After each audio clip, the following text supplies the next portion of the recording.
16 বছর বয়সী দরিদ্র পরিবারের সন্তান রাসেল। অভাবের সংসারে ছোটবেলা থেকেই করতে হয়েছে দিনমজুরের কাজ। নারায়ণগঞ্জে একটি পোশাক কারখানায় শ্রমিকের কাজ করতেন রাসেল। সন্তানকে ঘিরেই স্বপ্ন বুনেছিলেন নওগাঁর মান্দা উপজেলার কসব ইউনিয়নের ভোলাগাড়ি গ্রামের দিনমজুর পিন্টু রহমান। কিন্তু ছাত্র আন্দোলনে 19 জুলাই নারায়ণগঞ্জে গুলিবিদ্ধ হন রাসেল। 3 দিন মৃত্যুর সঙ্গে লড়ে 22 জুলাই চিকিৎসাধীন অবস্থায় মৃত্যু হয় তার। কোনো সান্ত্বনাই যেন থামাতে পারছে না স্বজনদের চোখের পানি। মানুষে মারা ফেলেছে আর বাবা আমার লাশ ফিরে আলছে।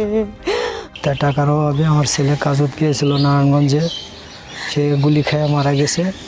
আমরা দুই মানুষই অসুস্থ হয়ে পড়েছি, খুব কষ্টতে আছি। সদর উপজেলার শিমুলিয়া মণ্ডলপাড়া গ্রামের বিপ্লব মণ্ডল ঢাকায় একটি সেলুনে নাপিতের কাজ করতেন তিনি। গত 5 আগস্ট ঢাকার বাইপাইল এলাকায় আন্দোলনে গিয়ে গলায় গুলিবিদ্ধ হয়ে মারা যান তিনিও। উপার্জনক্ষম সদস্যকে হারিয়ে এখন দিশেহারা পরিবারটি। কষ্ট করে বাচ্চাকে মানুষ করছি বাবা, এখন কি করে চলা যাবে, কি করবো, হঠাৎ করে মারা গেছে। ছেলে ছোটবেলার থেকেই মনে করুন ঢাকা শহরে কাজ করতো, ওই ছেলের উপর ভরসা করে আমার সংসার চলতো।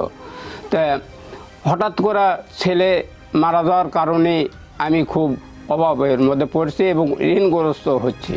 একই উপজেলার বোয়ালিয়ার দোগাছি গ্রামের মাহফুজ আলম শ্রাবণ পড়াশোনার খরচ ও সংসারের হাল ধরতে ঢাকায় একটি ঔষধ কোম্পানিতে কাজ শুরু করেছিলেন।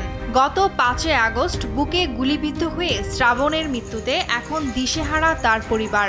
থানার উপর থেকে বেলা 3:30টার সময় যে গুলি ছড়া হয়, গুলি লাগছে এই যে বাম পাশে এখানে লাগছে, ডান পাশে কোমর দিয়ে বের হয়েছে একটা, আর ছোট ছোট 3টা লাগছে এখানে দাগ হয়েছিল।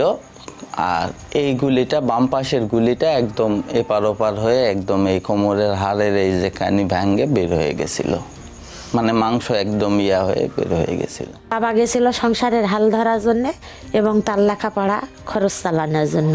বাবা যেন এই দেশ থেকে দেশের জনগণ বা সরকার বাবাকে রাষ্ট্রীয় সম্মানিত করে। নিহতদের তথ্য মন্ত্রণালয়কে জানিয়ে পরিবারের আর্থিক সহযোগিতার ব্যবস্থা করা হবে বলে জানান জেলা প্রশাসক। তাদের তথ্য যদি পাই সরকারের সাহায্যের জন্য হচ্ছে আমরা মন্ত্রণালয়ে লিখবো, যেন তারা সাহায্য পান।